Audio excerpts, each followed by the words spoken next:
People वाला भूत। गांव के किनारे एक पुराना पीपल का पेड़ था जो सदियों से गांव की एक रहस्यमयी धरोहर माना जाता था। गांव के बुजुर्गों का मानना था कि उस पेड़ में एक आत्मा का वास है जिसे सब पीपल वाला भूत कहते थे। इस भूत के बारे में कहा जाता था कि रात के समय जो भी उस पेड़ के पास से गुजरता है उसकी कोई न कोई अनहोनी हो जाती है। प्रारंभ। कहानी की शुरुआत होती है एक छोटे से गांव से जहां रात होते ही सन्नाटा पसर जाता था। गांव के लोग कहते थे कि रात को 12 बजे के बाद उस पीपल के पेड़ के नीचे अजीबोगरीब आवाजें आती थीं, मानो कोई रो रहा हो या किसी की सांसें तेज हो रही हों। कोई भी उस पेड़ के पास जाने की हिम्मत नहीं करता था क्योंकि हर कोई जानता था कि वहां कुछ तो गलत है। पहला सामना। गांव में एक नवयुवक था जिसका नाम था राहुल। राहुल एक निडर लड़का था, उसे इन बातों पर यकीन नहीं था। एक रात उसने अपने दोस्तों के सामने चुनौती स्वीकार कर ली कि वो जाकर उस पीपल के पेड़ के नीचे रात बिताएगा।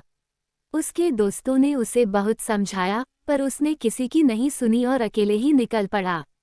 जैसे ही वह उस पेड़ के पास पहुंचा, अचानक हवा तेज हो गई और पेड़ की पत्तियां जोर से हिलने लगीं। राहुल को ऐसा महसूस हुआ जैसे किसी ने उसके कंधे पर हाथ रखा हो। उसने मुड़कर देखा पर वहां कोई नहीं था। उसकी हिम्मत जवाब दे रही थी लेकिन उसने खुद को संभाला और पेड़ के नीचे बैठ गया। अजीबोगरीब घटनाएं। रात के 12 बजे के करीब अचानक उसे किसी के रोने की आवाजें सुनाई देने लगीं। वह चारों ओर देखने लगा पर कुछ भी नजर नहीं आया। तभी उसके सामने एक काले साये का अक्स दिखाई दिया। वह साया धीरे धीरे उसकी तरफ बढ़ने लगा। राहुल ने हिम्मत करके पूछा, कौन हो तुम? साये ने धीरे धीरे जवाब दिया, मैं वही आत्मा हूँ जो इस पेड़ से बंधी है। तुमने यहाँ आकर मेरी नींद खराब कर दी है। राहुल के रोंगटे खड़े हो गए और उसके पैर जड़ हो गए।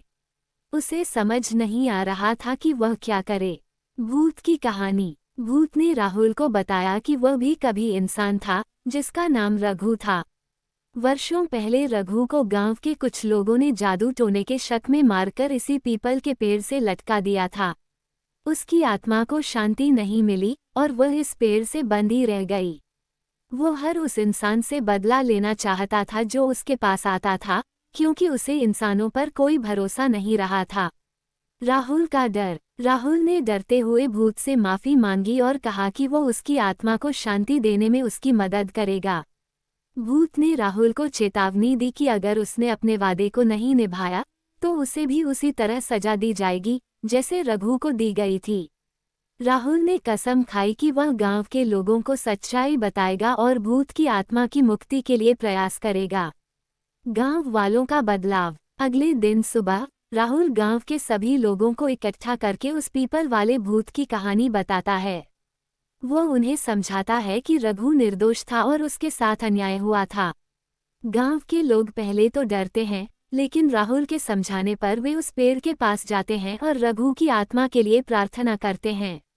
आखिरी विदाई। प्रार्थना के बाद अचानक पेड़ की सारी पत्तियां तेज हवा के साथ हिलने लगती हैं और एक सफेद रोशनी प्रकट होती है। वो रोशनी धीरे धीरे आकाश में समा जाती है। गांव के बुजुर्ग कहते हैं, रघु की आत्मा को मुक्ति मिल गई। अब वो हमसे कभी बदला नहीं लेगी। गांव में फिर कभी उस पीपल वाले भूत की बात नहीं सुनी गई। लोग उस पेड़ के नीचे आराम से बैठने लगे और उसे एक पवित्र स्थान मानने लगे। राहुल ने अपने साहस और सूझबूझ से न केवल अपनी जान बचाई बल्कि एक आत्मा को भी मुक्ति दिलाई।